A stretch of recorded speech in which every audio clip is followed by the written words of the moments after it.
नमस्कार दोस्तों, स्वागत है आप सबका फिर से एक नए वीडियो में। आज हम लोग देखेंगे कुछ महत्वपूर्ण प्रश्न। आइए देखते हैं पहला प्रश्न।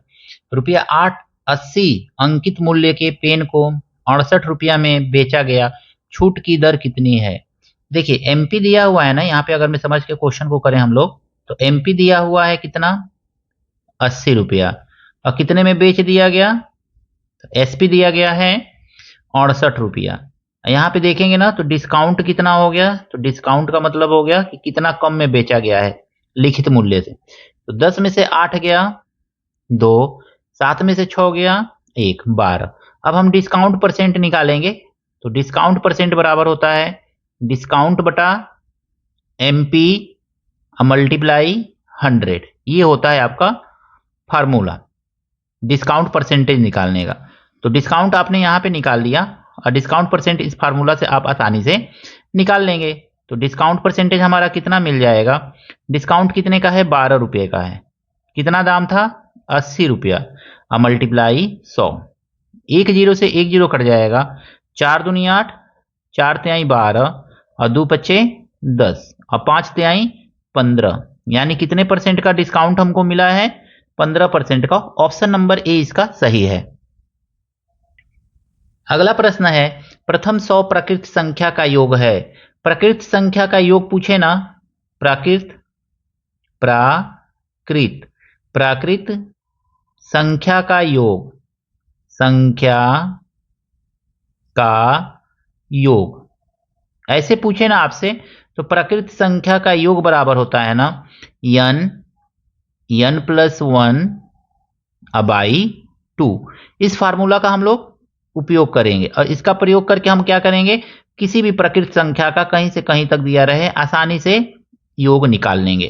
तो यहाँ पे देखेंगे प्राकृत संख्या कितना है, तो 100 है, तो लिख लेंगे 100 और मल्टीप्लाई 100 और 1 करेंगे तो 101 आएगा, अब बट्टा 2। यन का मतलब ना, यहाँ पे जितनी संख्या प्राकृत संख्या दी रहेगी उतना होगा। तो यन का मतलब 100 प्राकृत संख्या है, तो 100 लिखेंगे। 2 से काटेंगे, 50 बार में ये कट जाएगा, मल्टीप्लाई कर लीजिए।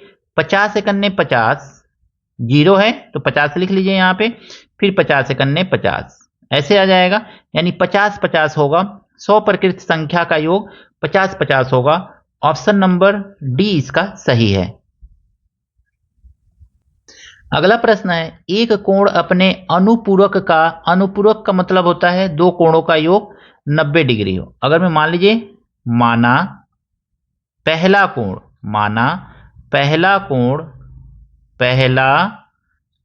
हम मान लेंगे, पहला कोण मानेंगे, आसानी से एकदम लिख लिख के करेंगे, समझ में आएगा। माना पहला कोण x मान लेंगे, तो दूसरा कोण क्या होगा, अनुपूरक कोण लिख लीजिए, अनुपूरक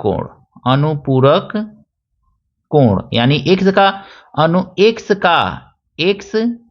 का अनुपूरक कोण क्या होगा, तो x का अनुपूरक कोण कितना होगा, तो 90 माइनस x होगा। 90 में से घटाने पे वो हमको कोण मिल जाएगा, अनुपूरक कोण बोलेंगे। यानी दोनों का योग कितना होना चाहिए, 90 होना चाहिए।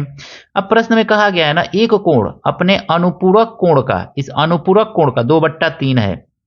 यानी x जो है ना अपने अनुपूरक कोण का 90 माइनस x का कितना है, तो इसका ये 2/3 है। तो 2 बट्टा अनुपूरक का 2/3 है। 3 से यहाँ पे मल्टीप्लाई कर दीजिए, तो ये हो जाएगा 3x, और इसमें मल्टीप्लाई कीजिए 2 से, तो 180 हो जाएगा, 2 9 18, और माइनस 2x, 2x हो जाएगा। 2x को जब इधर लाएंगे ना, तो माइनस है तो प्लस हो जाएगा। 3 और 2 कितना हो जाएगा, तो 3 और 2 5x हो जाएगा। तो यहाँ पे हम लिख लेंगे 5x बराबर 180। तो x बराबर देखेंगे तो 180 में 5 से भाग दे देंगे, 5 से भाग देंगे तो x बराबर हमको क्या मिल जाएगा, 5 × 15 और 5 × 6 = 30, 36 डिग्री मिल जाएगा। यानी वह कोण कौन सा है, तो 36 डिग्री है। Option number B. वह कोण कितना होगा, तो 36 डिग्री होगा, ऑप्शन नंबर बी। यह कुछ प्रश्न कैसा लगा कमेंट करके जरूर बताइएगा। आइए देखते हैं अगला प्रश्न। अगला प्रश्न है, निम्न चित्र में x का मान है। यहाँ पे एक चित्र दिया गया है 5x 3x और x, ये सीधी रेखा है, ठीक है ना। तो सीधी रेखा पे हम जानते हैं सभी कोणों का योग कितना होता है, 180। यानी अगर मैं देखेंगे यहाँ पे तो 5x plus 3x plus x बराबर, अगर मैं सीधी रेखा पे सभी कोणों को जोड़ेंगे तो 180 आएगा। चाहे तो यहीं पे जोड़ के भाग दे दिए रहते तो भी आ जाता। 5 3 8 और 1 9x, 9x बराबर आपको कितना मिल गया, तो 180 मिल गया। 9 से काट दीजिए, 9 दूनी 18, तो x बराबर कितना आ गया, 20 डिग्री आ गया। तो इस तरह से x का मान कितना है, 20 डिग्री है, ऑप्शन नंबर बी। आशा करता हूं ये सभी प्रश्न जो कि एग्जाम में पूछे गए हैं आपको अच्छी तरह से समझ में आए होंगे। कहीं पर भी कोई त्रुटि है कमेंट करके जरूर बताइएगा। मिलते हैं नेक्स्ट वीडियो में कुछ इसी तरह के नए प्रश्नों के साथ। Thank you, best of luck.